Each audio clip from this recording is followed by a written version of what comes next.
I just feel stuck in living up to his ideas on what he thinks is right. As opposed to what you think. Yeah. How are you feeling saying that? I mean, you look worried. I know, I'm like, Josh's brow is furrowed, and I'm like... And what does that do to you? It just makes me feel like I'm, like, disappointed. Disappointed, like you potentially disappointed Josh. Yeah.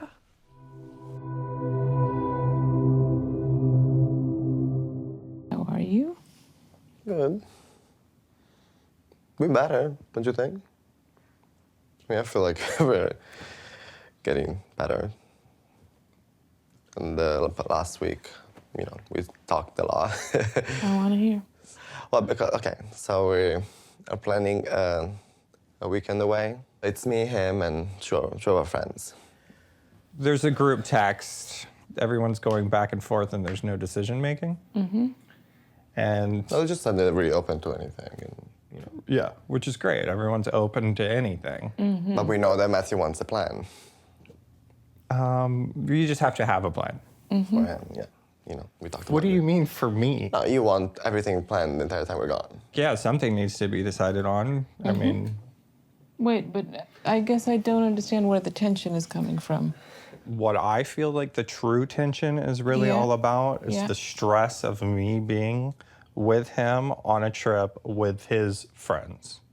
Meaning that Gianni's feeling like he's needing to manage you? Right. Do you think that's true? Yeah. I think this is our first trip since you got sober. So it's a big deal Yeah. in a certain way. So I want things to go. What does my sobriety have anything to do with your stresses of this trip? I mean, I just want you to don't feel stressed. I don't know, like put you in a bad place, you know, like I want everybody to enjoy themselves and have a good time, and me having to be in the middle, you I know, see. So my boyfriend and my your boyfriend, and your the friends, friends. yeah, So you're anxious. yeah. Okay. So everyone's anxious.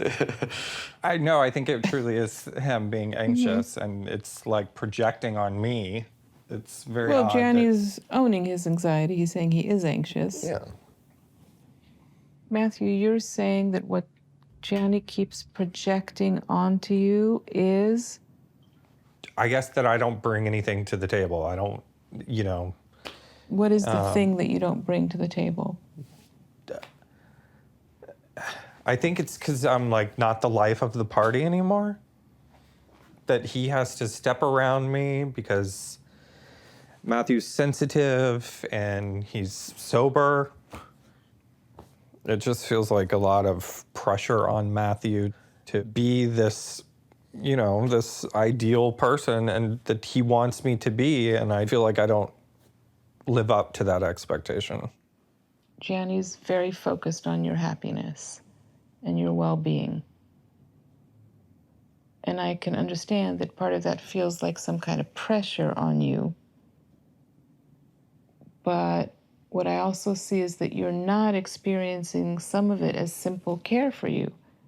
I hear completely two different things going on. You have this compassion that you want to ensure this trip goes very smoothly, but then you have this irritability going on that revolves around me and planning and, you know, wanting to do what Matthew wants to do. So I just don't know. I'm getting confused on which road we're on. Like, are you compassionate or are you irritable? It's not, but it's not either or. Okay, so it's both. It's both. I don't understand how this has to be so much work, honestly. For you, mediating. Yes, I mean, just going away for the weekend, why does it to be so complicated? Because there are 4 people. Yeah, I don't know why I said yes to this. Don't know why I said these things? What? I said I don't know why I said yes to this trip, but you're right. Why? It's- But that's normal. See, I mean, I want, What's normal I want to live with about- my boyfriend. I mean, it feels like I don't have a boyfriend anymore. Like, I'm... Because okay, he's get back on opting track out? and say why you got irritated. Let's get back to the point. Because see, because I Okay, don't want this you to happen. You did just say you're opting out. But it's You're putting something in there that Gianni's going to respond to. From the beginning of this conversation, I said, you're projecting this. Matthew's not going to be happy. I've got to manage Matthew. But what are you unhappy now about? The whole thing. I'm just not happy now. But now you're totally showing up for what Gianni was expecting. How do you want this weekend to look? It's really easy to look at all of it and look for the thing that will trigger your fear or your resentment or a memory of something in the past that annoyed you. It's very easy to do that, but what's available to you are also really good things right there on the table. I see them. This week has been really heavy with rejection for me because I've been making a lot of efforts to try to initiate both like sexual situations and just intimate situations with Natasha, and she's rejected me every single time. This is taking a lot out of me to just keep trying and just feeling so undesired. I'm just trying to figure out what'll work, you know? Like, I don't know, because my partner doesn't talk to me about her preferences. And I've asked. But right now, ask. What is your preference? How would you like me to initiate sex? Josh has these moments where his desire is driving the interaction. And when he comes on to me, I'm like, yes, but I'm just not feeling aroused. I don't want her to jump on my bones. I'm just talking about just enjoying something, right? I don't even feel liked. I feel tolerated. I feel like a pervert. That's the energy that I'm getting. It makes me feel sometimes like, is this intentional? Are you trying to minimize me? Because I'm starting to feel that way. Like my emotional self is hunching. And it's like, it's not me. My natural self is confident, boisterous, and it just feels like I'm being fucking suppressed. Let's be real. As much as I deal with rejection, I'm handling it pretty fucking well. I'm frustrated, and then I'm dealing with a partner who's making me feel like my frustration is oppressing them or making them feel bad themselves. So now I have to uproot my feelings, forget about them, and then worry about her. And that happens even in conversation. So I just asked her, how do I initiate? She didn't say anything. She didn't answer that question. But let's go back to the original question. First of all, you said that the problem for you is that it's on Josh's, I don't know what to call it, clock or... Yeah. I mean, it feels like I don't, whether it be, you know, my body, my hormones, or whatever, that feeling for me is very few and far between. So I don't get to experience or reciprocate that. You don't get to experience your own desire. Yeah, just spontaneous, like, Right. I would like to have sex right now. Right. And then being able to direct that at my partner. Right. Even on our lonesome time where it's like, do you pleasure yourself? Right. We'll have that sort of thing. And it's like, no, No. no, Never. not never. Extremely rarely. I'm talking about like, I just physically don't have the desire. With him, without him, like it's not him. Either your libido is low or you're disconnected from it. Exactly. Okay. But I'm not rejecting him. It's just that I feel like I'm, the word betraying, it feels bad, but like I'm betraying myself. What would be okay for you to do together as far as any kind of intimacy that wouldn't feel like it's an act of betrayal? Touching, making out, that sort of thing. I don't. Do you have any suggestions? No. Try.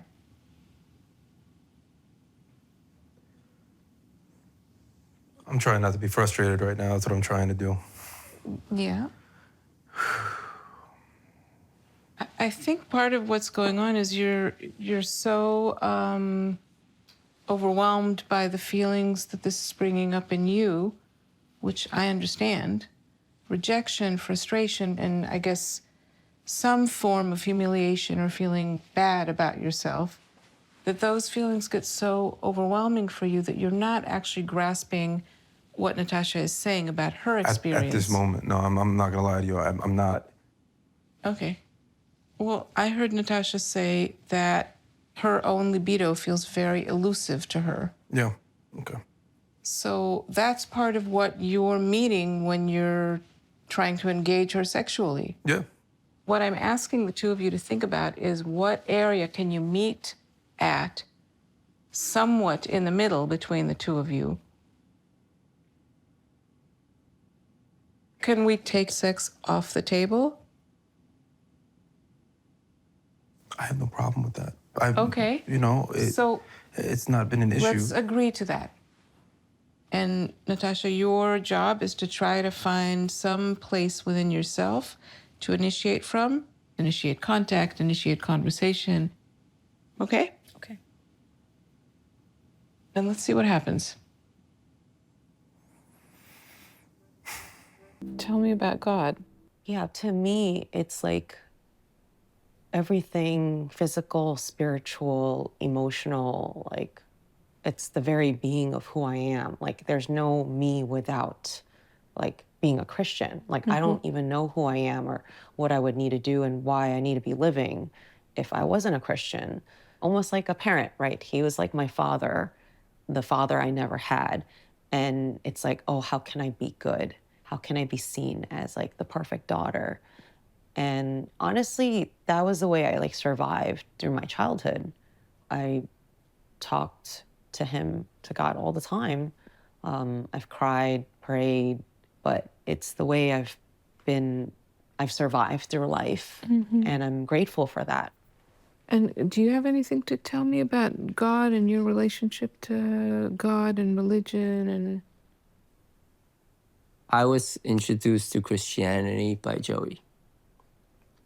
It was not like by choice, so to speak. I thought myself as atheist or apathetic, and then I Has was anyone in your family been religious? not too entirely religious, but they do practice Chinese tradition. And then shortly before we started dating, I started practicing Buddhism. There was a center. I'd go there like once a week, just chant out all my problems, the day, just to feel happier. And then, you know, I met Joey, and she told me,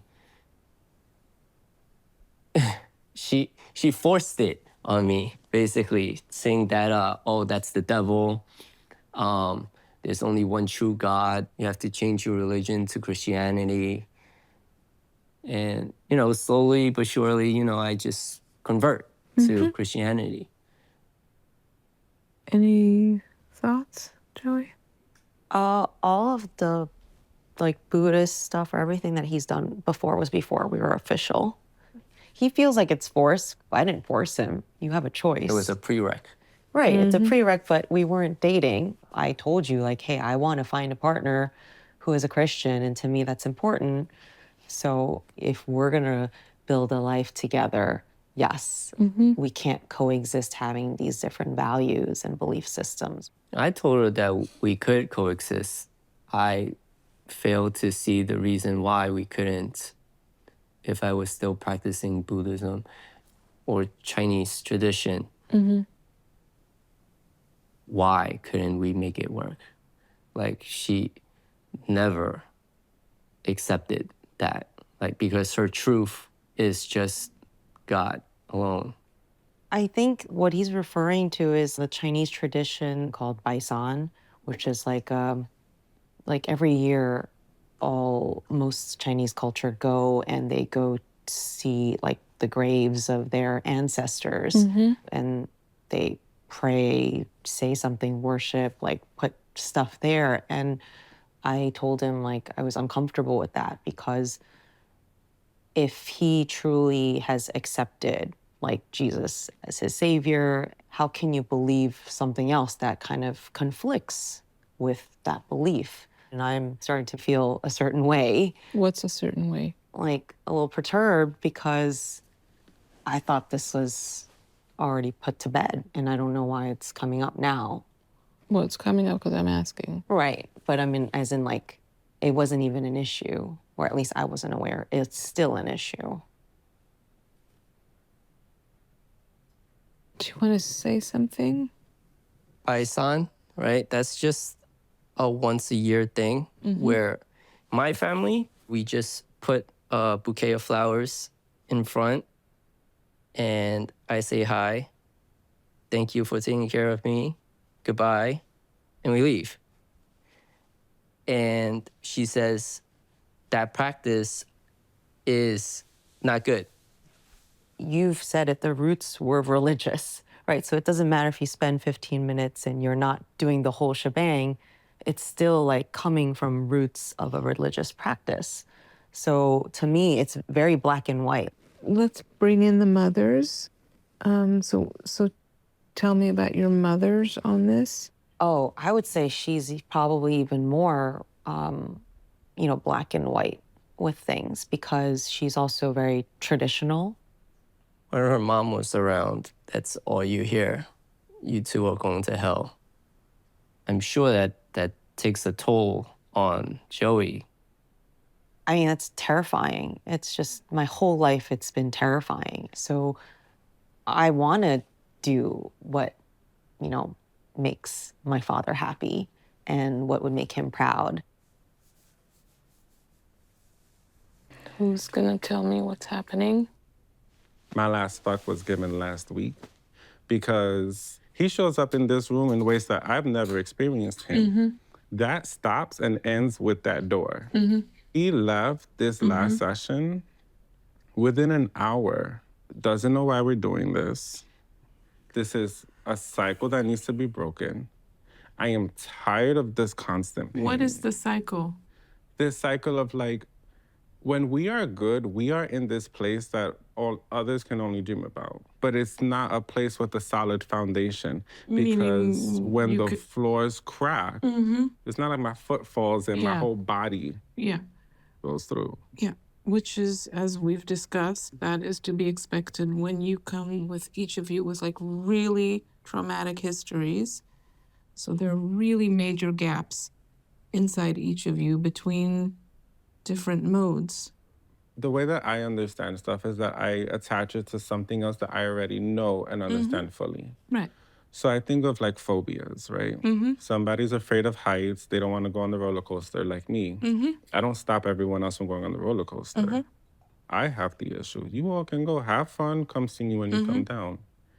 But in the realm of trauma and a realm that I'm still understanding, and this is not directed at you at all, that it's kind of like I have issues alone. Nobody else can do this around me. And when everyone else wants to go on the roller coaster, I'm mad. And it's like, no, you don't understand. I'm going through this. You can't go up there because I'm going through this. So please, I'm trying to tell you my understanding of trauma, not you. Trauma is still new for me. I understand, and I'm sorry to interrupt, but you're comparing. Oh my goodness. It's incredibly devastating that you think talking about multiple years of rape is similar to a roller coaster. Alexis. Yeah, the comparison you're making is insulting. It's not about you. And if you would have heard that, that was the first thing that I did. You cannot help but take a moment that I'm speaking about my own understanding, that it is new for me. I am learning.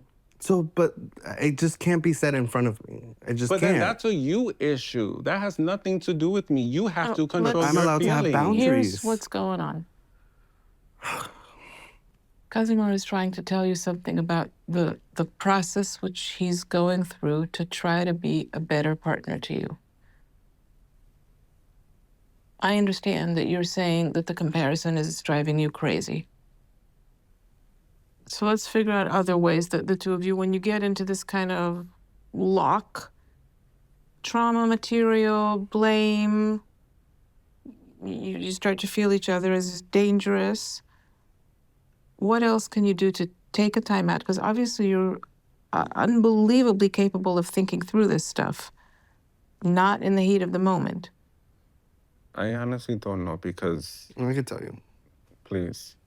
I don't want you to feel blame, but it is 100% what you do when you're frustrated, when you reach your limit, is then you fucking stab me.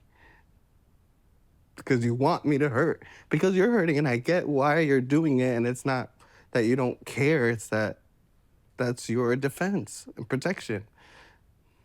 Can you say I need time. I can try, but Like, safe word. I need time. I'm telling you, sometimes I can't even tell you what I'm thinking because it's going so fast through my brain. It's like I can almost like hear it, honestly. And I just can't, like my whole body is like just paralyzed. And the only way I can get out of it usually is if I get really angry. Right. Which I've told him this. And then if I'm angry, I'm mean. And then I'm who I don't want to be, Or if I have a drink. Or, like that's how I get out of like this paralytic, I don't know if that's the right word, like feeling. Dude,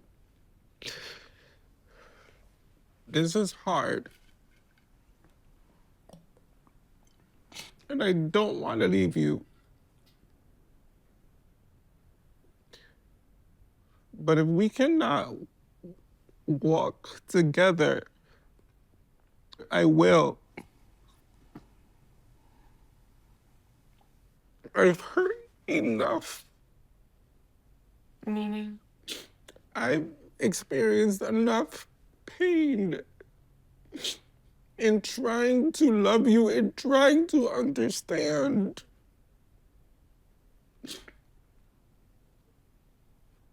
I can't outlove this trauma. I thought I could. Did you have any reaction to Kazimir saying I was hoping to love you out of trauma? I'm scared that it's just not possible. I'm just too broken, This past weekend, we were at a work event. Me, Josh, Lorena, other friends were all there. And the three of us kind of avoided introducing each other with any labels. We're just like, this is Aaron, this is Lorena. Or another time, Josh was like, here's the team. And not using terms like, this is Aaron, my anchor partner. This is Lorena, also my partner. Like, we are unclear with how to introduce each other. And it's more than just the labels. It's like, if Lorena's there, I don't want to like be as touchy with Josh as I normally would. Or take as much time with him as I normally would. So I'm deferential. And part of that I'm totally okay with. Which is, put it in words. Like, I really do support Josh giving some of his time and attention to Lorena, even in my presence, But I don't even realize sort of like the toll it takes on me a little bit. You try to describe it? I think by the end of the day, it felt like I was missing Josh more than the beginning of the day, even though we had this amazing day together. And I was like, wow, that's funny. Like, why am I feeling that?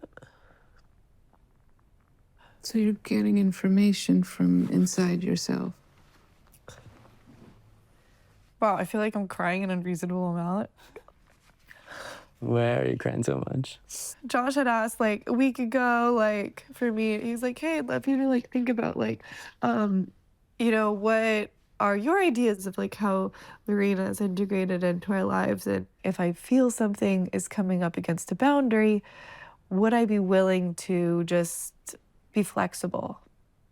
Or explore it. And I was triggered by that because I feel like I already triggered. You had what feelings? I felt like quicksand, oh, well, I already feel like I don't stand up for myself. I just feel stuck in living up to his ideas on what he thinks is right. As opposed to what you think? Yeah. How are you feeling saying that? I mean, you look worried. I know, I'm Josh's brow is furrowed, and I'm And what does that do to you? Just make me feel like I'm disappointed. Disappointed, like you potentially disappointed Josh. Yeah. Ugh, we're just getting into an argument in the waiting. Keep going. Oh my God. It's driving me insane. I'm driving you insane. Yes. How? He was like, I think we've been doing really good work and I want to continue last week, but I also feel like we've been getting into it this week and you've been like really abrasive with me and I just need gentleness from you. And like, we got into something last night and it's so dumb. Like, the fight is so dumb. And it was in front of Luna. So she woke up this morning apparently talking about it and telling him to lay off me. Anyway, really dumb fight. But yes, I got very annoyed quickly with him. Yeah. Well, Sorry. there's been like 3 separate incidents this week. She went away for a girls' trip on Friday. I watched Luna for the whole weekend. And so she was coming home and I was lying on the couch and Luna was lying on the couch and like we'd had the busiest weekend ever. And so when she got home, she came in the house, she put down her bags, she said hi, we both said hi. You didn't get up.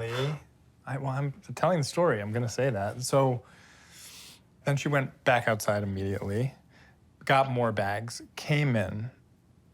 I didn't get up right away, and she immediately said, Don't everyone get up at once. Don't anyone get up at once. And it really bothered me, because I was like, oh, you're coming home and you're talking about how I don't support or love you or care about you. So I got really upset and it caused a fight. How did you express your upset? The same way he always does. He didn't want to talk to me. Like, he punishes me. Like, he with silence. Like, he won't talk to me. It takes him a long time to, like, get over it and then decide to talk to me again. I feel like he just shuts me out. A long time for you is like 3 seconds. Like if I'm not immediately out of being frustrated with something. Right, so if we not litigate the specifics, I mean, this is completely continuous with what we've been talking about all along.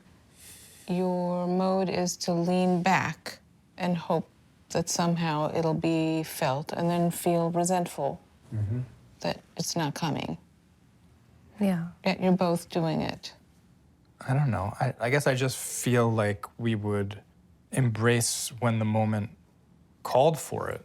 That like she could come home and put her bags down and come over and she could say, hey, how are you? It doesn't require this sort of performative thing. And no? Hold on. Could there be some part of you not conscious that is thinking, you've been away, I've been waiting, you should come find me? Maybe. I'm not sure that that's what it is. Maybe that's what it is. Maybe that's what it is. Yeah. Let's assume there's something in there that we could be thinking about. Perhaps a part of you feels like it's waiting too long. To share or to connect. To connect and debrief, process, like all that you do. Yeah.